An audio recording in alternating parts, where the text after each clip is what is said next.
The topics for the exam are on the web. You click on schedules and you can see the topics as we cover them at the various lectures. There is no way that I can cover all of these during one exam, and there is no way that I can cover them during this exam review. What I do not cover today can and probably will be on the exam. And not all that I cover today will be on the exam. I have to make a choice, and I made my choice. I want to start with a traveling wave in a string.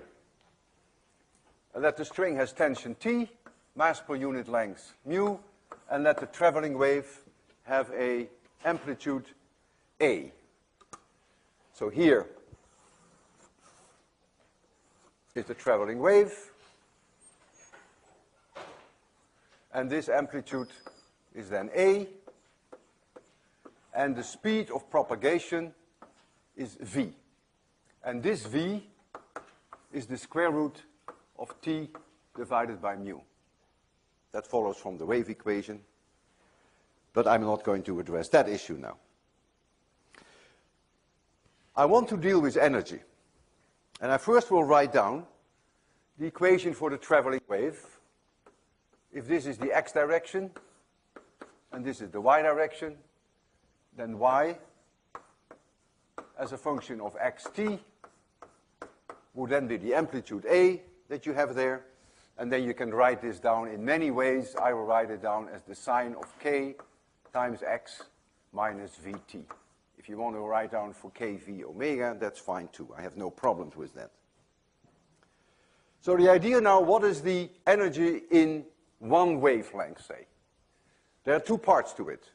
There is kinetic energy and there is potential energy. The kinetic energy is not because the wave is moving in this direction. There is no material moving in this direction. The material is just moving up and down. That's all it's doing. So the kinetic energy is due to the motion in the y direction. There is potential energy due to the fact that I have to give this straight wire, this straight string, a shape. And in order to give it that shape, I have to do work. There is a tension, and I have to stretch the string. That's why I have to do work to give it that shape. So it comes in two parts. And I will only do the kinetic energy part, and I will leave you with the potential energy part. I slice out here a section dx. And so the mass in that section dm is mu times dx. And so the little bit of kinetic energy, K stands for kinetic energy, in this small part is 1/2 times the mass, 1/2 mv squared, and v is the speed, the velocity in the y direction. If the wave is traveling in this direction, this material here is going up. A little later it will be more to the right, and so this is going up at this moment in time. So I can write for this 1/2 times mu times dx, and for Vy I can write then dy dt squared. And so the question now is, what is dy dt? Well, that's easy because we have the function there. So dy dt equals, so first I get a, then out pops a k, then out pops the minus v, and then the sign becomes a cosine. Cosine k times x minus vt. But I have to square that. So I have a square here, and I get a square here. So dk can now be written as 1/2 times mu, and I will leave the dx all the way at the end, and so I'll get a squared, I will get k squared, I will get v squared, and I will get the cosine squared of k times x minus vt, and then at the very end I get my dx. And I now want to know how much kinetic energy there is in one wavelength. Because the total amount of energy, if this is infinitely long, is of course infinitely high. So I'm interested in the amount of kinetic energy for one wavelength. And so that k then is the integral of this whole thing from 0 to lambda. So that now is no longer dk, but that now is k, provided that you realize that it is k kinetic energy per unit wavelength, dus per wavelength. So I only do it for one wavelength. All right. So I get 1/2. I'm going to get here a mu. I get an a squared. I'm going to write down for k 2 pi divided by lambda. So that becomes 4 pi squared divided by lambda squared. For v squared, I'm going to write down t divided by mu. Remember, the velocity was the square root of t divided by mu. And now we have to do the integral of this cosine squared dx between 0 and lambda. And you will take my word for it that this is lambda divided by 2. And so I have to multiply. So the integral, that's the only one that I have to do, these are constant, is lambda divided by 2. And if you look now, you lose a mu. Your 4 goes, and you lose even 1 lambda. And so you get a squared times pi squared times t divided by lambda. That is the kinetic energy per wavelength. So I will leave you with the potential energy. It's a similar derivation, but now you have to deal with work that you have to do. And what comes out is perhaps a bit of a surprise, that the kinetic energy is exactly the same as the potential energy. Not at all obvious, but that's the way it works out. So that means that the total energy per wavelength, so now I write down E total, again, per wavelength, WL stands for wavelength, not for Walter Lewin, but for wavelengths. The total energy per wavelength is now twice that, so it's 2a squared times pi squared t divided by lambda. Now suppose I am generating this wave. I'm standing somewhere and I'm wiggling this. Then I have to generate this energy for every period that I go through, because in one period I generate one wavelength. So if I divide this by the time for one oscillation, then I have the average power over one oscillation. Now the period of an oscillation we normally call t, but I don't want to have another t because I already have a t, so I call the period of the oscillation 2 pi divided by omega, which is the same as the period. And so the power, then, the average power that I have to generate if I am driving this traveling wave into the string, the average power is then E total, and you have that here, divided by 2 pi by omega.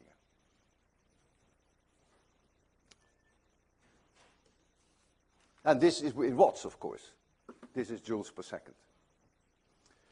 If now we turn to standing waves, the situation is very different. So here I have a standing wave.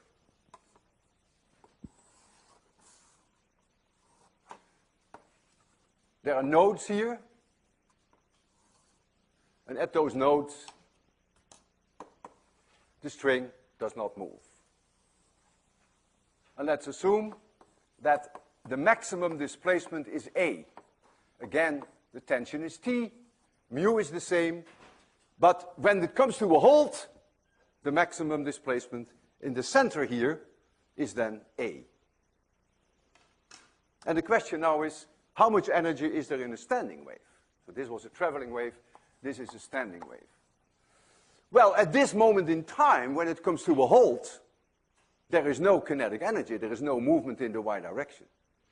So the total energy that is in the wave, per wavelength, is the same as U maximum. But of course, it's also the same as K maximum. When this thing goes through its equilibrium, when this when the string is straight, then you have the highest velocity. This comes down, has a velocity in this direction. This comes up, has a velocity in that direction. That is then the maximum kinetic energy that you can have. So E total is U max is K max. And so we already know what U is. So all we have to say now is that that is the same as A squared times pi squared times T divided by lambda. And so you see a traveling wave with the same amplitude as a standing wave. A traveling wave has twice as much energy per wavelength. And as far as power is concerned, well, you have two waves going through each other, and so you have a reflection from the other side. So you really don't have to do anything anymore to drive the system. You just gotta let it sit. If there's no energy dissipation, the standing wave will just support itself. So you do not have this power that you have to continuously put in, because in the case of a traveling wave, you are continuously generating a wave that moves away from you. That is not the case with a standing wave. It's generated at one point in time, it reflects, and it maintains itself. Now let's turn to electromagnetic traveling waves. Electromagnetic traveling waves, I take plane wave solutions. In its most general form, E as a function of x, y, z, and t can be written as an amplitude, but this is in three directions, so it has an x component, a y component, and a z component. And then I can write down here, say, for instance, the cosine of omega t minus k dot r. This is a dot product. And the meaning of k is called propagation vector, is kx f roof, x roof, plus ky y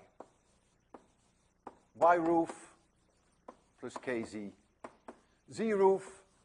The magnitude of k is the square root of kx squared plus ky squared plus kz squared. Lambda is 2 pi divided by that k, and omega equals k times v. And if it is in vacuum, then v is the same as c, of course. But v then is c divided by n, if you have a dielectric. The index of refraction n for a dielectric is then square root of kappa E divided times kappa m. Most substances, kappa m is very, very close to 1.000, except for ferromagnetic materials. Kappa E itself is frequency dependent, and it can sometimes be extremely strongly dependent on frequency. That's where the dispersion comes in. R equals x roof plus y roof plus z roof. That is the position vector. If you wanted to know what the associated magnetic field is, associated with this electric field, then your best bet always is that the curl of E is minus dB dt. So if you know that whole function in x, y, and z, you can take the curl of E. Sometimes it's time consuming, sometimes it's fast, depends on the wave. And then you have to do an integral in time to get the B vector. And what comes out of this is actually something that I do remember. There is very little in physics that I remember. This is one of the things that I remember, so that I don't have to apply every time Maxwell's equations when I solve these problems. And what I remember is what I wrote down earlier, point by point on the blackboard. For traveling waves, E is perpendicular to B. E and B are both perpendicular to K. So E and B are perpendicular to K. Therefore, E cross B, let me give that unit vectors, E cross B is K roof. The Poynting vector, remember, goes in the direction of K. The magnitude of B at any moment in time in a traveling wave is the magnitude of E divided by V, which can be C, of course. And then, and this is key, and I want to stress that, E and B are in phase with each other,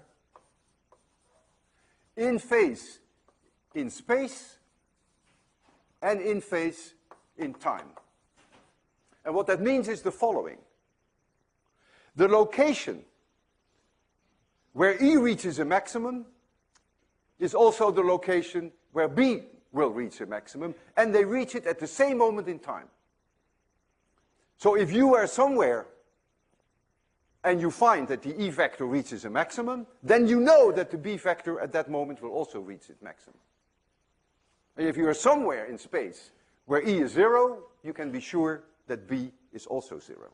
That is the case for traveling waves. The Poynting vector S is E cross B divided by mu 0, and if there were magnetic material, you would also have a kappa m here, but I will leave that out. You can write down for the magnitude of B, you can always write down E divided by V. This Poynting vector, of course, is time variable because E itself varies with frequency omega, B varies with frequency omega. So the Poynting vector is, of course, time dependent. And so the magnitude of the Poynting vector you can also write down then as the E squared value divided by mu 0 divided by V, because the B can then be replaced E divided by V. Since they're at 90 degrees relative to each other, I can ignore the cross because the sign of the angle is then 1. If E is a sinusoidal function, for instance, E0 times cosine omega t, then it's clear that you get here the square, E0 squared times the square of cosine omega t.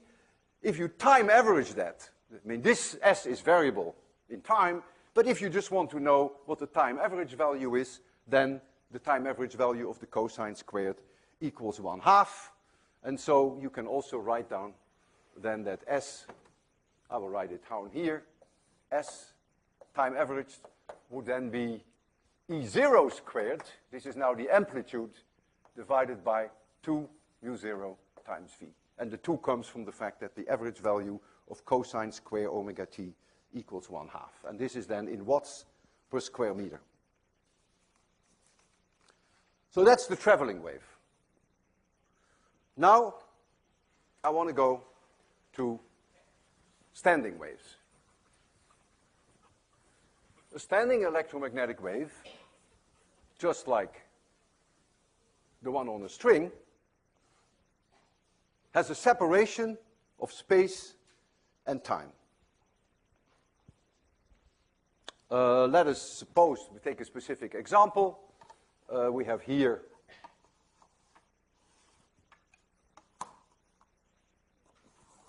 coordinate system. I will call this X, call this Y, and call this Z.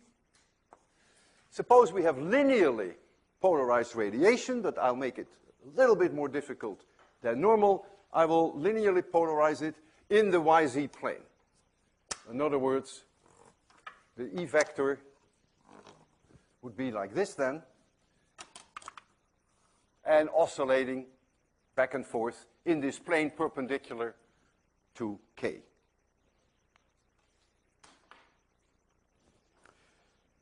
So the standing wave, E, as a function of x, y, z, and t, can then be written as this vector, that this here would be E0y at its maximum, this would be E0z at its maximum, so that's the one that comes first. So you get E0y in the y direction, plus E0z z in the z direction. That is the direction of that E vector. And now you get your spatial part in the x direction, for which you can write down either the sine of kx times x, or if you prefer a cosine, I have no problem with that. And then we have here cosine omega t. There is no dependence of E in y and z, the plane waves.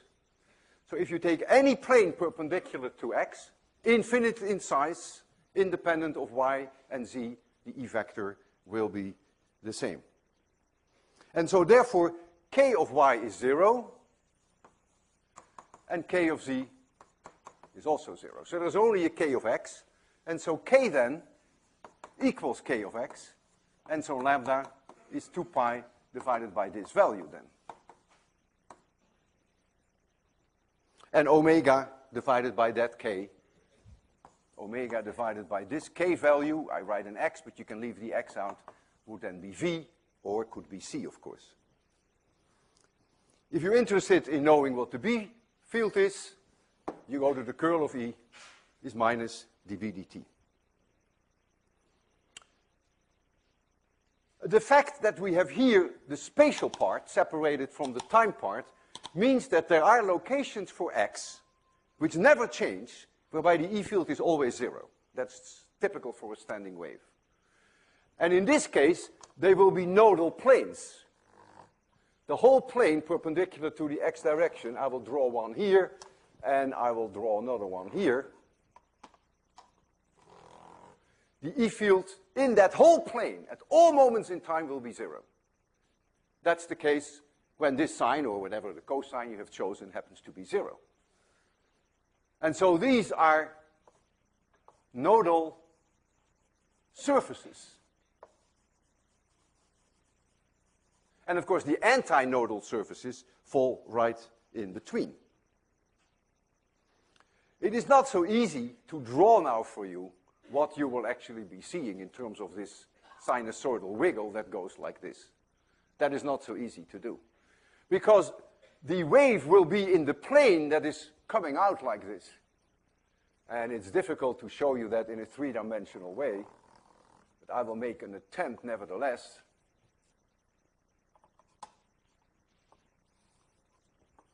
So it will be in this plane that is tilting forward that you'll then have nodes and antinodes, and they oscillate like this.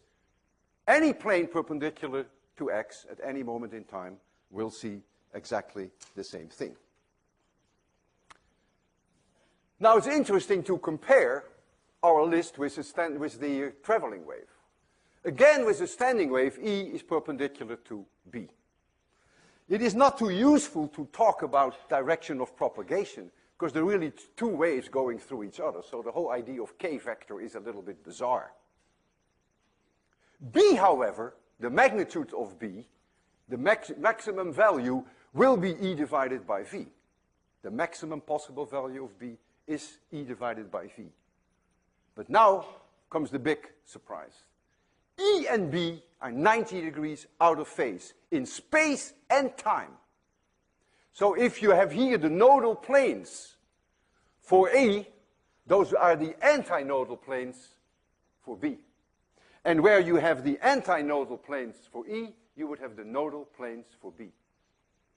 So they're 90 degrees out of space and out of time.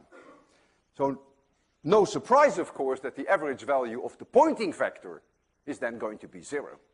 And that, of course, can also be seen when you think of it, that there's a traveling wave in this direction and a traveling wave in this direction. So there's sort of energy flow in this direction and energy flow in this direction, and the time average will obviously end up to be 0.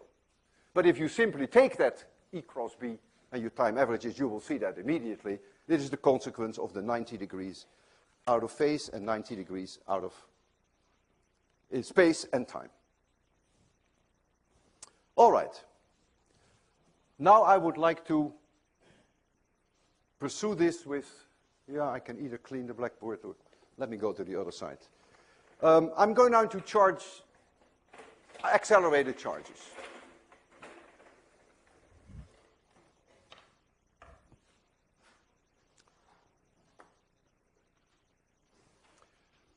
So here, say, call that the y-axis quite arbitrarily, and here we have the z-axis, and I accelerate a charge q here with acceleration a, and I do that just in the z direction. And I am watching at a certain distance. My position vector is r, and I am watching here. And this angle is theta. If this charge is a positive charge, and there is a sudden acceleration, a little later in time, I will see an electric field. There's a traveling wave going in my direction. It's not a plane wave, but there is a traveling wave going in my direction, in the direction r, and so that E vector then is in this direction. I will return to this. It's in the opposite direction as a perpendicular. This vector, which is the component of A, perpendicular to r, is called A perpendicular. If Q is positive, then this E vector is in the opposite direction of A perpendicular. The E vector that you experience at time t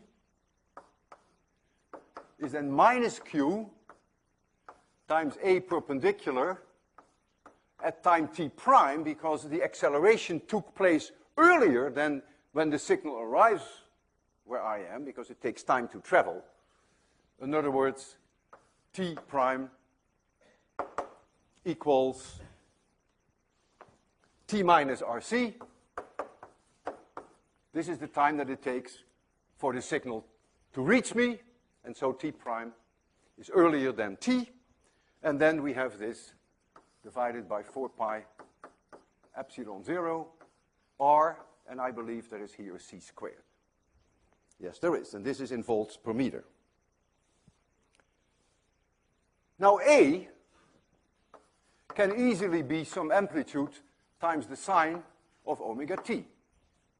In other words, I can oscillate this one up and down harmonically. Clearly, when I do that, I will get an electric field that will also oscillate here harmonically. You really do not get plane wave solutions, because in any direction that you look, you can change the r vector, and you have here the answer, what you see, the E vector. So there is really no such thing as really a plane wave solution. If you're far away, you can probably approximate it by a plane wave. The associated B field has all the ingredients that we are familiar with. It's perpendicular to E, and the B field must also be perpendicular to the direction of propagation, which in this case is r. And E cross B will also be in this direction. And if you take all that into account, then you can write the B vector as the unit vector in the r direction times E divided by c if it is the speed of light, c if it is in vacuum, and that is then at r t. So that's the connection between E and B. So now comes an interesting point that we have stressed before, and that is that A perpendicular depends on theta. A perpendicular is A times the sine of theta. It is this component. And so you see that the magnitude of the E vector that you will see when you look at that charge will depend on where you are in space. If you happen to be at theta 90 degrees, you will see the maximum E possible. If you happen to be in this direction where theta is 0, you won't see any electric field. And so there's a very strong dependence of the magnitude of the E vector in the direction. And the same is true for the B vector, because the B and the E vector are always married to each other, so they get the same sine theta. So the pointing vector is now going to be proportional with sine square theta, because you have an E and you have a B.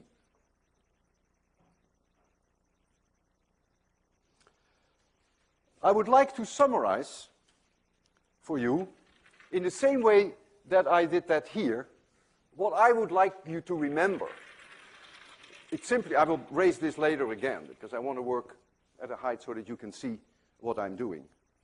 So a summary which is very good to remember is that E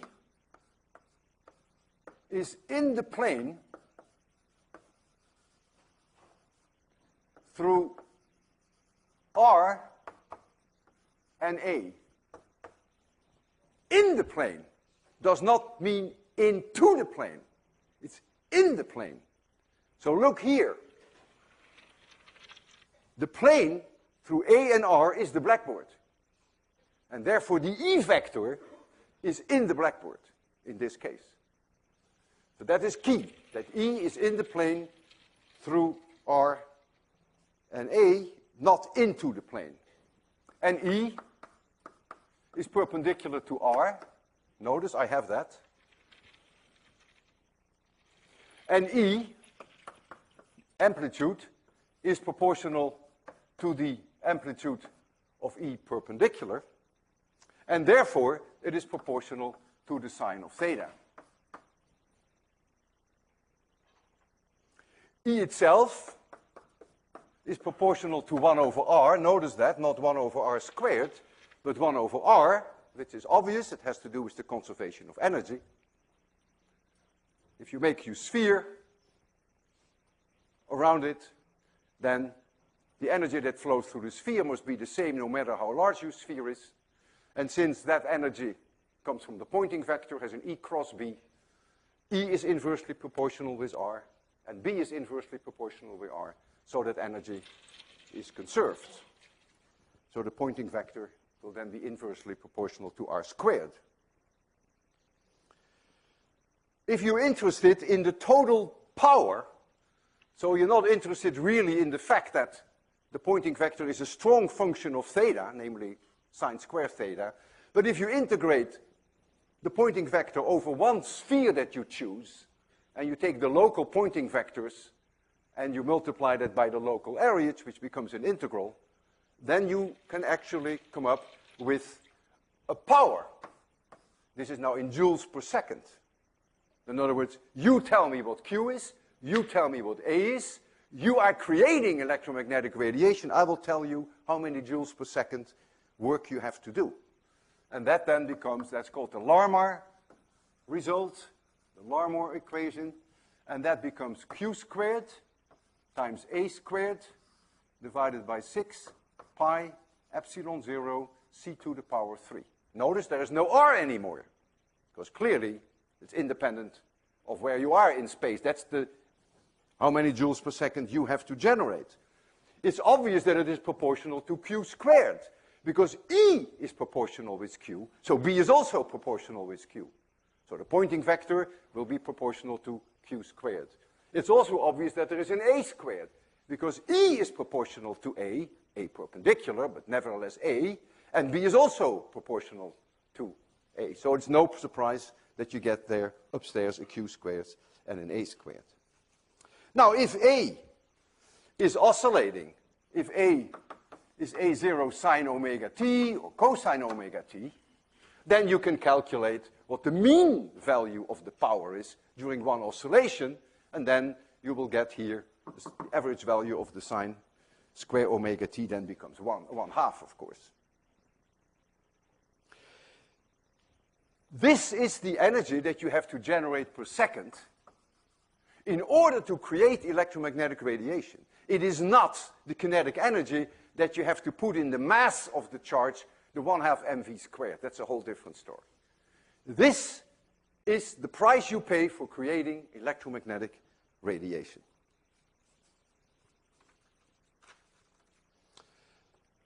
Several students have come to my office and asked me, why is it, apparently I wasn't clear enough, why is it that when you have Rayleigh scattering and when the light scatters at 90 degrees angles, that even if you have unpolarized light that you start with, why is it 100% linearly polarized?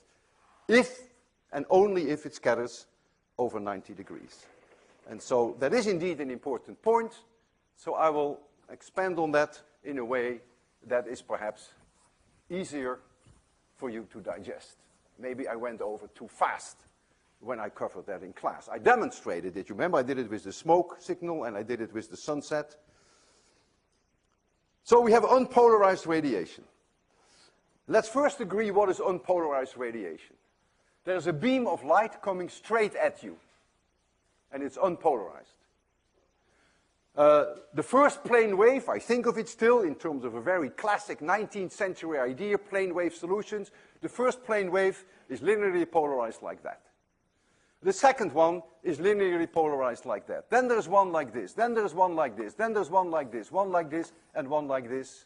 It's a zoo of everything. That's unpolarized radiation. Okay. I pick one of those. Right here, this one, and here happens to be fine dust particles which have electrons, and these electrons are shaken up and down by that electric field. So what I'm drawing now here is the motion of that electron. The electron is going to be accelerated in a harmonic fashion. And where are you? Well, you are here. You're looking. And this angle is theta, the same angle theta that I had there. What will you see? E is in the plane through R and A. Ah, so it's in the plane of the blackboard. So the radiation comes straight at you, but here is all of a sudden this electron, a bunch of electrons that go like this, and I am looking, I'm happy to be sitting in the plane of the blackboard, because that's 90 degrees, right? When the radiation comes like this, then the blackboard is 90 degrees. Whether you hear it's 90 degrees, this is 90 degrees, this is 90 degrees, that's also 90 degrees. This is not 90 degrees, but that all is 90 degrees. Radiation comes in like this, whoosh, and I'm looking there. But it is in the plane through R and A, so it is in the blackboard. It is perpendicular to R. Ah, that's nice. So it's linearly polarized. Do we agree? Linearly polarized. Now, there's another one that comes in. This one comes in. Okay, there it is. This one comes in. Starts to shake the electron in this direction. I am still where I was before. I'm here. Same location.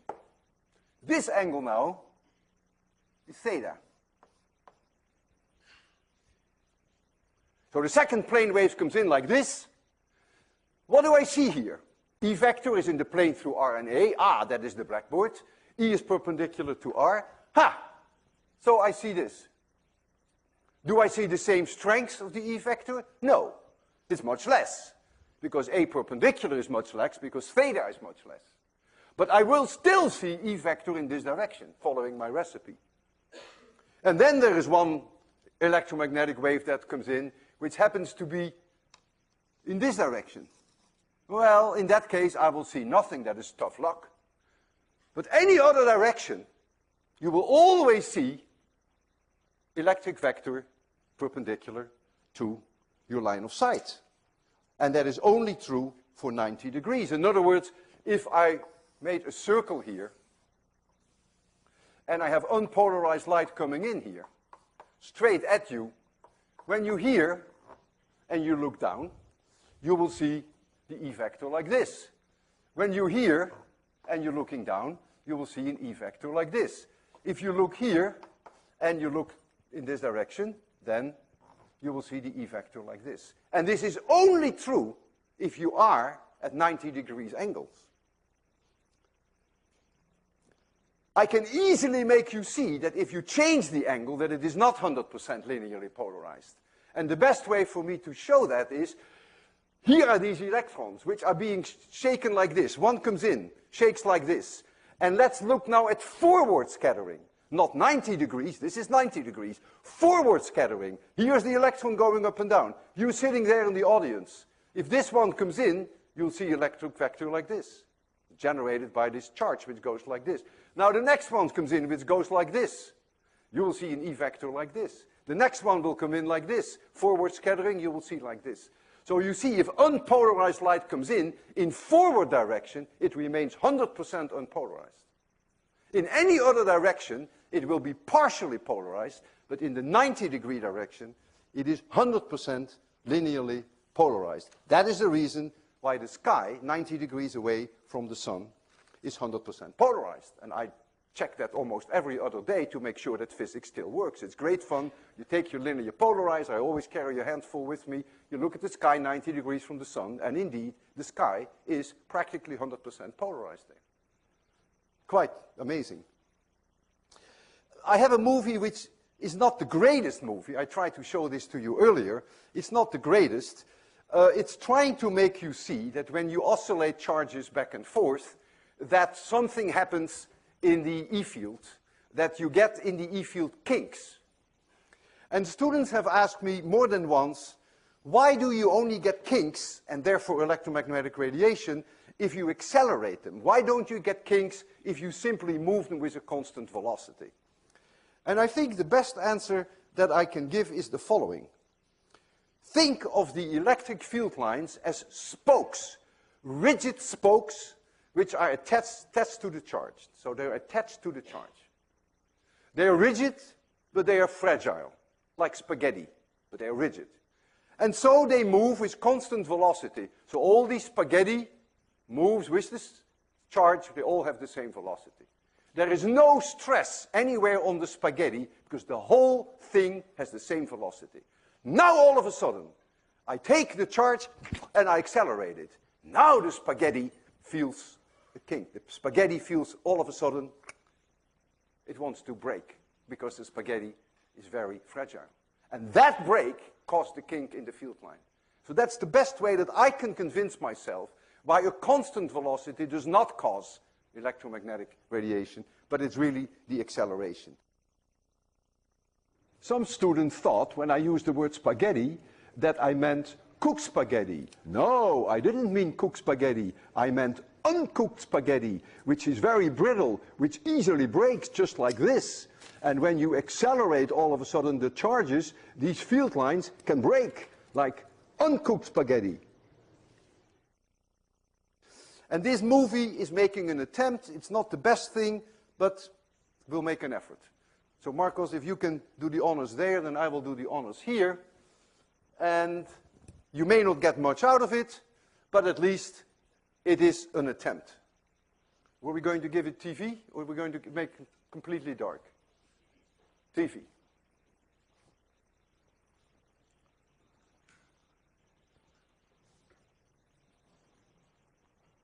If you wait a second, then I think the part that I want to show.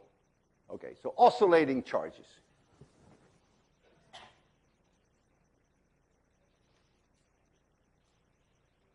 So it oscillates, but the speed is constant. So it's instantaneous fast acceleration. And then the speed remains constant.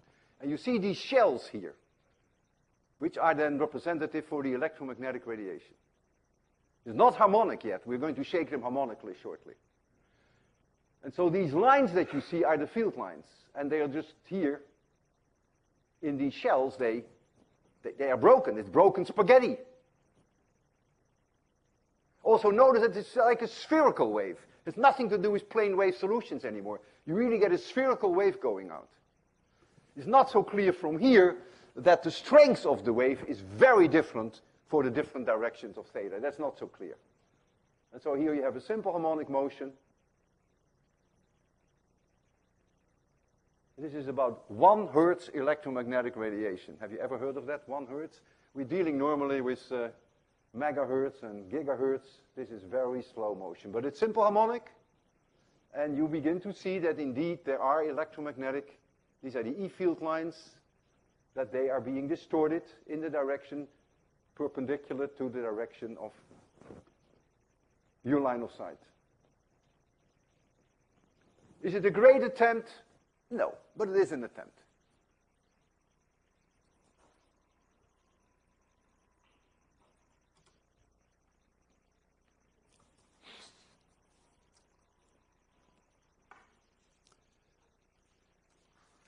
So I think this is a a good moment for a break, perhaps a little bit early, and we will reconvene in 5 minutes so you can warm up.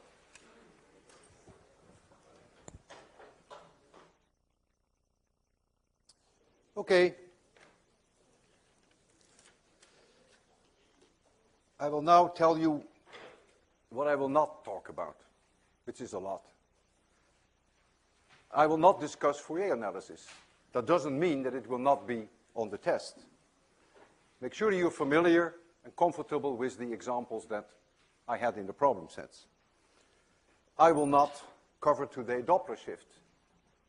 Make sure you feel comfortable with Doppler shift. It's not a very difficult subject, but it has very far-reaching consequences, as we discussed, including cosmology and black holes. I will not discuss Fresnel equations, even though they are very crucial. They were at the center of my lecture earlier this week. I will not discuss Snell's law. I will not discuss today the Brewster angle.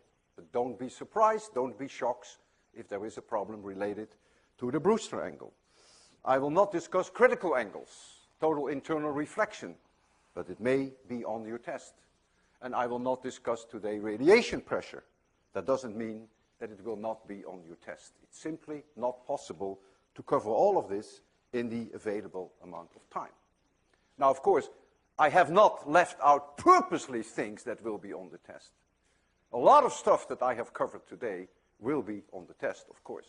But there will also be stuff that I covered today that will not be on the test. I want to discuss now one of the bizarre dispersion relations that evolve from the boundary conditions of electromagnetic wave on ideal conductors. And we spent a lot of time on the demonstration whereby we had two parallel conducting plates, and these plates were separated in the x direction by a distance a. This is the y direction, this is the x direction, and this is the z direction. And I want to propagate through these plates, which are infinitely large in the y direction, infinitely large in the z direction, at least very much larger than the wavelengths. I want to propagate electromagnetic radiation, which is linearly polarized only in the y direction. So that is what I want to do, and that's what I demonstrated also. Well, K, this is beginning to be boring now, it's Kx times x plus Ky y roof plus Kz z roof. And the K, this, by the way, is 0 because there's no dependence of the E field in the y direction. So Ky is 0. So K is the square root of Kx squared plus Kz squared. Omega is K times V. Let's assume this is in vacuum.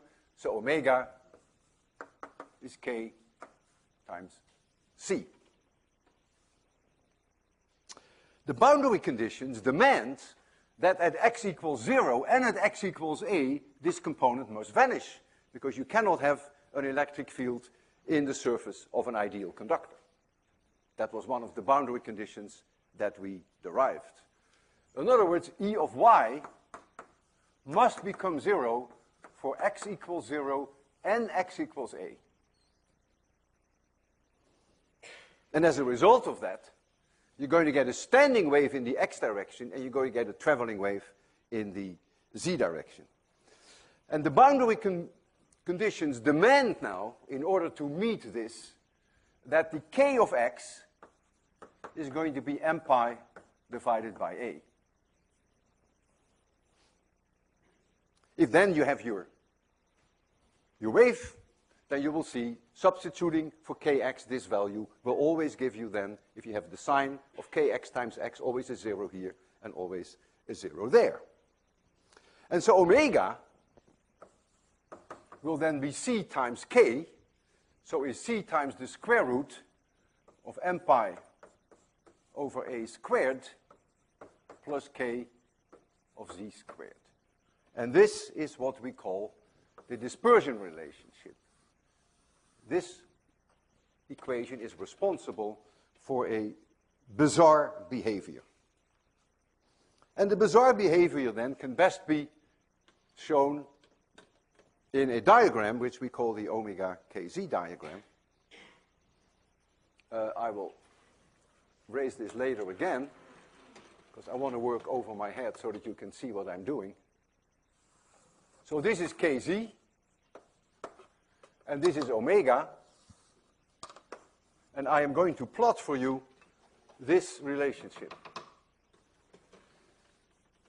This line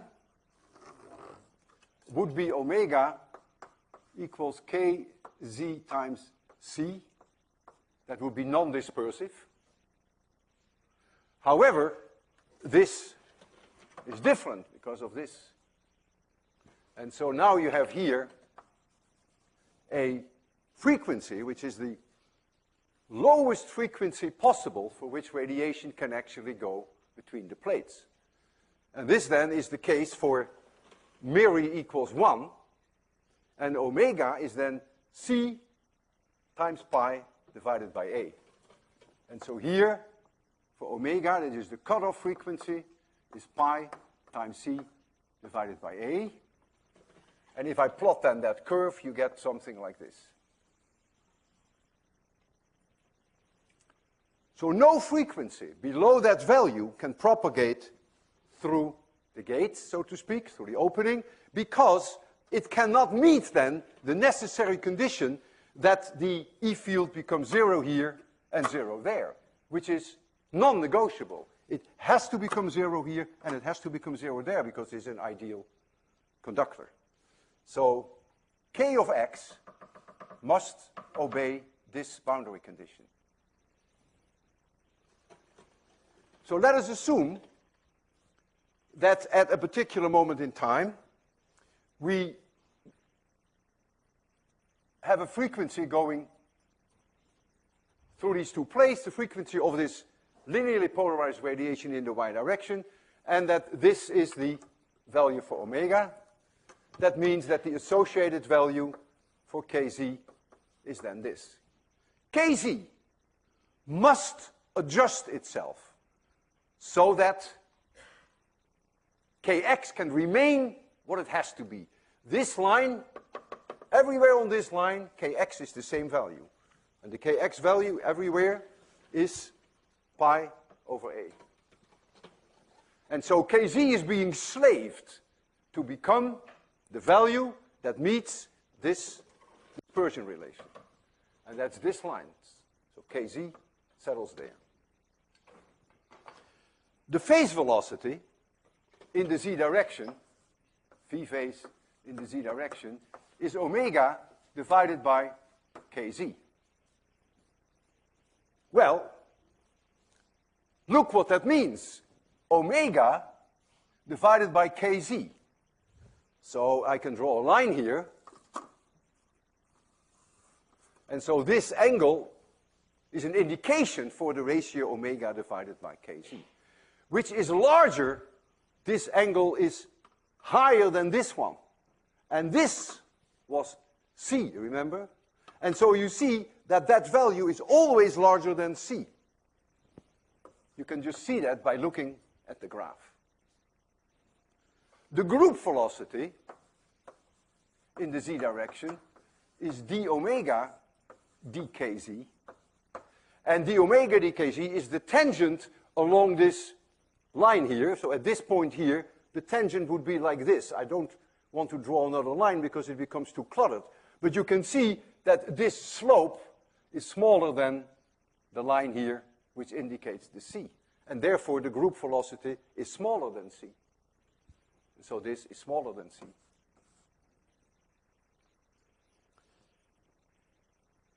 If you lower omega and gradually reach your cutoff frequency, below which you can no longer propagate any radiation between the two plates, then you get a situation which becomes even more bizarre, that when you reach that point, nothing will go in the z direction anymore. Nothing will come out. I demonstrated that. The group velocity will therefore have to become 0. Well, you can see that because the tangent on this slope here becomes horizontal. So the group velocity indeed right here is 0. But the phase velocity is infinitely high. Think about it, because kz now becomes 0. And so you get an infinitely high phase velocity. And I spent quite some time during my lectures to explain to you why that has no physical meaning. I don't want to go over that now. There is no such thing as resonance frequencies. Often you people think that these are resonances. No, it's not a resonance at all. It is a mode. It means that if you have radiation at this frequency, that in the x direction, kx will adjust itself such that you get a standing wave in the x direction. In this case, you get something like this, nice little sinusoid, 0 here and 0 here. That's for m equals 1. And kz will then, whatever it has to be. And so when you change omega, kz will adjust all the time. If you go to very high frequencies, there is here another cutoff frequency, which is twice this number, because that is when Mary equals 2, and when kz becomes 0, that becomes twice as high. Then, of course, there are two different ways that you can propagate radiation in the z direction, because now you have here the line, and if now your omega is high enough, then you get an intersection with this line, and you get an intersection with that line. So that allows you for two different values of kx and two different values of kz. It's not a resonance frequency. Nothing is resonating. It's a mode, but it's not a resonance mode. It's not a normal mode in that sense. Now, the most interesting thing for me is, and I stress that when we discussed this, and I even demonstrated that, we did this with radar, remember, with the 10 gigahertz transmitter, the 3 centimeter waves. The most interesting thing is that if you reach omega equals omega c, and you can do that by, we had a 10 gigahertz transmitter, and we made a smaller and smaller and smaller, and when a became less than lambda over 2, that means omega became less than omega c, then no radiation will propagate through anymore. And so what we did, the demonstration was, we started out, we had lambda was 3 centimeters, and we started out with a gap of about 2 centimeters, and radiation went through, and the moment we hit the 1.5 centimeters, it stopped abruptly.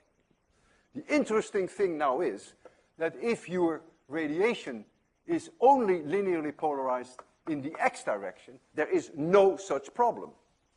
There is no such thing as this crazy dispersion relationship. Because an E vector being perpendicular to this plate and being perpendicular to this plate is no problem.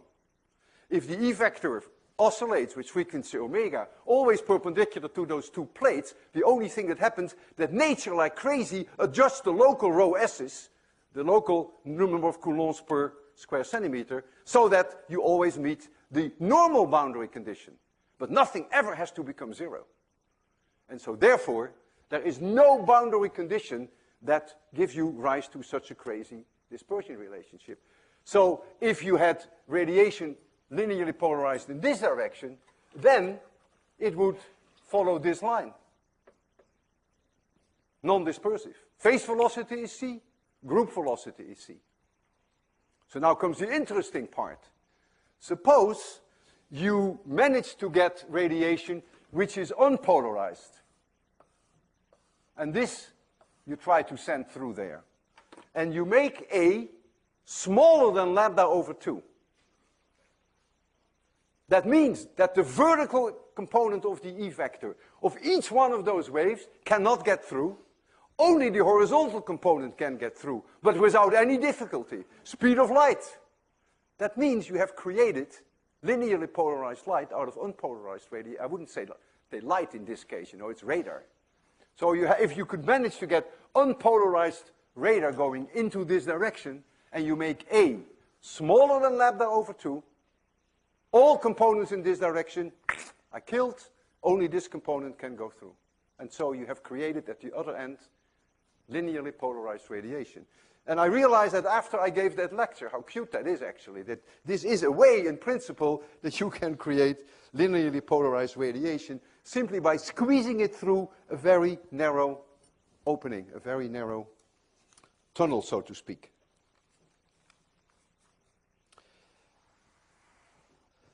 The mother of all demonstrations was the sound box. That will go into history as one of the greatest demonstrations ever. This was the X direction, size A. This was the Y direction, size B. And this was the Z direction, and I gave that size C. Some of you thought that it was D, but it's really a C. And we have sound. And this box is closed on all sides. I'll write down an A here. Read me. So the box is closed on all sides. That means, if we think of the pressure, there must be pressure antinodes at all surfaces. The particles, the air particles, cannot go beyond the wall, so they can push on the wall, they can suck on the wall, they can push on the wall and suck on the wall. That means antinodes in pressure. And there have to be antinodes on all walls. So I can write down the pressure, P, that is the pressure over and above 1 atmosphere, as some amplitude P0 times the cosine of Kx times x times the cosine of Ky times y times the cosine of Kz times z times cosine omega t. And the reason why I already pick cosines is because I know that I want the antinodes when x equals 0 and when x equals a. I want the antinodes when y equals 0 and y equals b, and the same for c, for the z direction. And so the boundary condition now demands that kx can now only have unique values, discrete values, which is L pi divided by a. Ky can only be Miri pi divided by b. And kz can only be Nancy pi divided by c. If not, then the boundary conditions are not met, and then I don't have antinodes at all the surfaces. And L, M, and N can be 0 or 1 or 2 or 3, including 0. Make one of those 0. There's no sign here. If you have a sign there and you make it 0, then everything becomes 0. But if you make a cosine 0, then it's 1. So 0 is allowed, except they cannot all 3 be 0, and you will see very shortly why. So omega, which is always k times v, v is the speed of sound, so omega equals v then, times the square root of L pi over a squared, plus m pi over b squared, plus n pi over c squared. Omega has then unique values. Now we are dealing with resonance frequencies. Completely different from there. There were no resonances there. These are the unique discrete resonances, L, M, and N. And now you can see why you cannot make them all 3 0. Well, because then you have omega equals 0, and that's not a very interesting thing.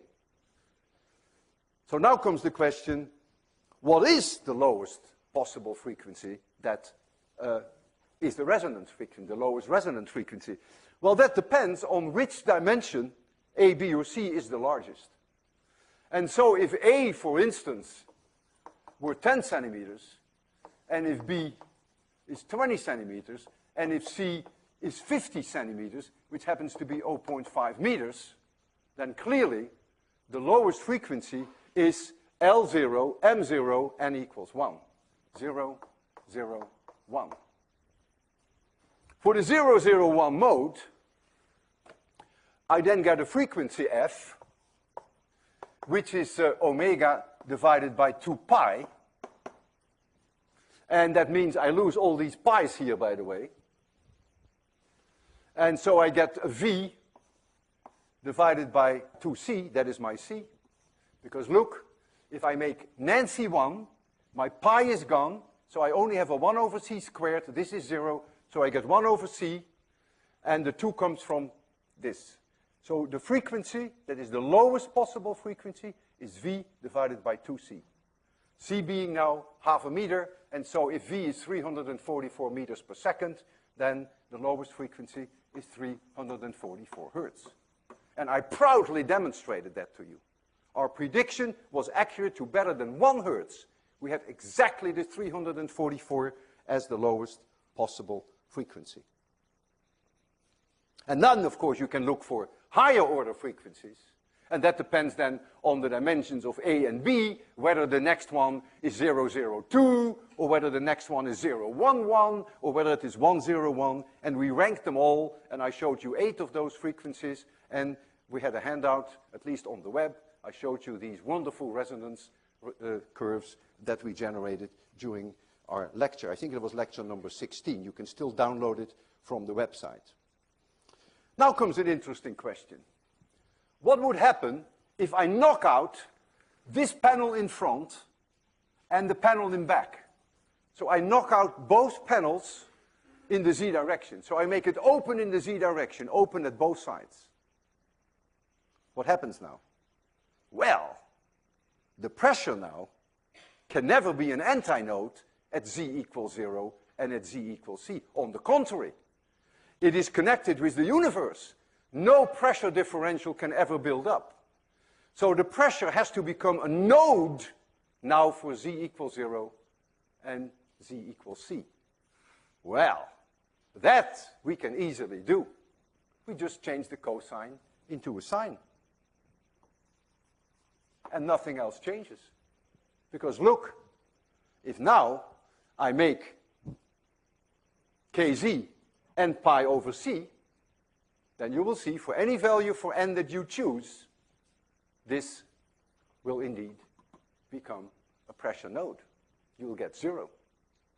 And so this now is the right solution then, when the panels in the z direction have been removed. The only thing that you cannot you cannot allow n to be 0. Because if now you make n 0, then no mode could exist. Because if n is 0, then this would always be 0. So now you have a situation that, yes, L can be 0, M can be 0, but N cannot be 0. So what now is the lowest possible frequency? It's the same, 001. And so the lowest possible frequency when you break out, when you make it a tunnel, is again 344 hertz. And that was quiz number 9. I asked you for this one, which was, of course, a giveaway. If you attended that lecture, you could not possibly have forgotten that. Because I made I was almost crying when I showed you this demonstration. So you couldn't have forgotten that I was crying. And then I just wanted to test your insight that you realize that the antinodes become nodes, but that nothing changes. At least not in terms of resonance frequency. Of course, something changes in the box, of course. Because now you have 4 walls where you have pressure antinodes, and you have 2 non-walls where you have pressure nodes. But the resonance frequency is the same. When Marcos and I were working on this, we got this crazy idea to ask the question, what would be the resonance frequencies of a sphere? So we have a sphere, and of course it's not a perfect sphere. It is more like this.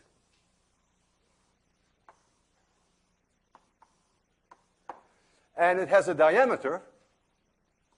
I call it capital D, and the diameter is about 28.5 centimeters.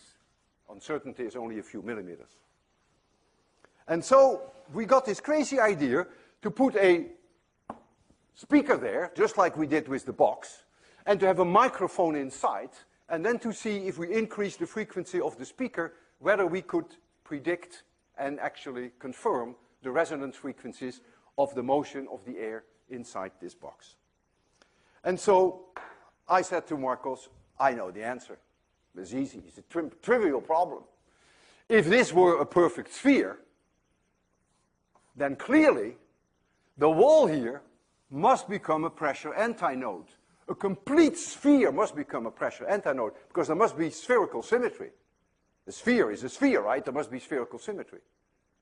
You cannot have an antinode here and a node here because nature doesn't know the difference between upstairs, downstairs, left and right. So it must be a complete antinode sphere. But this center must then also be an antinode. Because if the air flows away and pushes onto the wall and then sucks onto the wall, it must always come back there. So the center itself must also become a pressure antinode. Knowing that, I said to Marcos, well, that means that lambda must be 28.5 centimeters, because from node to node to node is one whole wavelength. And so I made the prediction that the frequency f, which of course is the speed of sound divided by lambda, I made the prediction that that would be 340 divided by 0.285, and that is something like 1190 hertz. And I even made the prediction what the second harmonic would be. You must again add a nodal sphere. An antinodal sphere. Another antinodal sphere where the pressure reaches maximum, minimum, maximum, minimum. Because of the spherical symmetry. And so that means that now the diameter is twice the wavelength. So the wavelength is now half that value. Because from here to here to here is one wavelength, from here to here, the same wavelength. And so I predicted that the second harmonic would be twice this high. And so we set it up. And full of expectation, I said to Marcos, why don't we just start the system somewhere at 800 hertz, and then we'll find these resonances. And Marcos, a little bit more cautious than I am, he said, well, let's start a little lower. I said, well, why waste our time? He said, well, let's start low. Let's start at 45 hertz. That's what he did. You will see here the frequency of the speaker, which is mounted there. And you will then see there, if that works, you will see the... Oh boy, Marcos, it does work. And you will see there at the bottom the driver, which is the speaker, and you will see at the top, you see the response of the microphone, which is inside. Oh, sorry for that. Thank you. And so we started to slowly increase the frequency, which I thought was going to be a complete waste of time. 45 hertz, 50 hertz, 58 hertz. Oh, I forgot to turn on the microphone. Thank you, Marcos. Would have been no resonance at all. Okay, so let's go back to the 45 then. 48, 51, 52, 53, 56, 58, 60, and there is, at 61 hertz, an unbelievable resonance. I couldn't believe my eyes.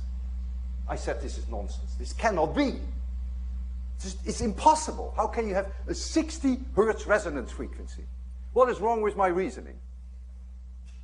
Well, we were staring at each other in disbelief, and so we went on.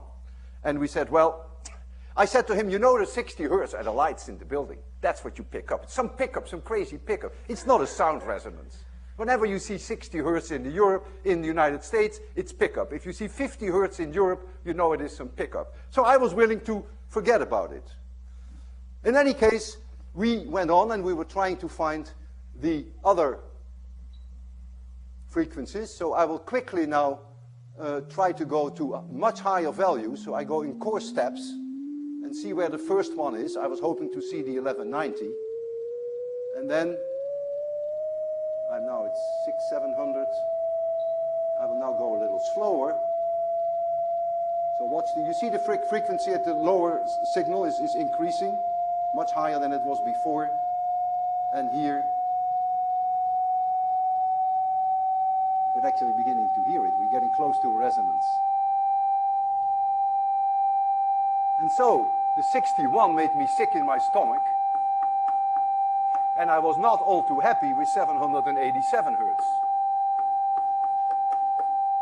And so I insisted to at least start looking for the 1190.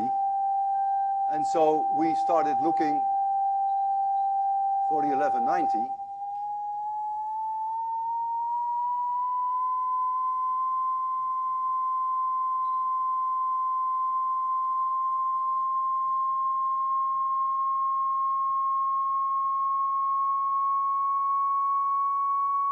And I was beginning to be happy, because I think it's coming up there, I think it's coming up there.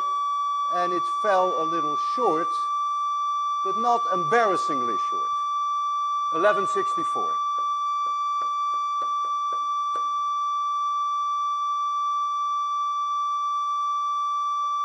I went home, and I couldn't sleep that night. I couldn't sleep. 60 hertz is absurd. Keep in mind that anything that is this size, what am I doing? I turned off the microphone. Anything that is that size cannot have such a low frequency. I didn't sleep the first night, I didn't sleep the second night, and then the third night, I woke up. And then I remembered, when I was your age, when I was a student in college, that one day I had a little flask like this, and I was blowing air past it. And I said to myself, what? Something 10 centimeters in size? You expect resonance frequencies of the order of the speed of sound divided by the length, that is 3 kilohertz. This is nowhere near 3 kilohertz. And all of a sudden that image came back to me. And I remember what I did. I said there has to be an explanation for that. And so I went to the library. I looked in books, couldn't find a solution. Went to the library, found an article in the library. And that article told me what the resonance was. This one. Only one resonance, no harmonics, provided that you know all dimensions. You have to know D, you have to know L, which in our case, L is 99.5 centimeters, with an uncertainty of about 3 millimeters, and you have to know this D, which in our case is 5.5 centimeters, with an uncertainty of maybe 1 millimeter. I did my homework, I turned the crank, I went to the Hayden Library the next day. I found an article, maybe not the same that I found 50 years ago, but I found the article with the same solution. I plugged in the numbers. What do I find? 62 hertz. And I was very happy. I had recovered what I had lost 50 years ago. Now you are now at about the same age that I was then. And I want to present this to you as a challenge, something that goes a little bit beyond the standard textbooks. If you present me before December 7 with a proper solution for the 61 hertz, I will generously reward you with extra credit for 803. I am not too worried about the 787. The reason for that is it is not a perfect sphere. There is no doubt in my mind, if that had been a perfect sphere, if this thing had not been there, you would not have seen the 61, which is true, you would not have seen the 787. But the opening makes it very difficult to calculate. In fact, it's not even so bad that my 1164 does show up, where my prediction was 1190, but I'm not even sure whether that is really the one that I predicted. In any case, it's the 61. That is the bizarre one. And it has no resonances, there's only one answer. There's only one resonance frequency, no harmonics. I will be here over the weekend to help you prepare for your exam if you need me. I will make half-hour appointments. You will have to indicate what you want to discuss with me, and I will then agree on a time with you. I wish you luck, and I will see you then on Tuesday.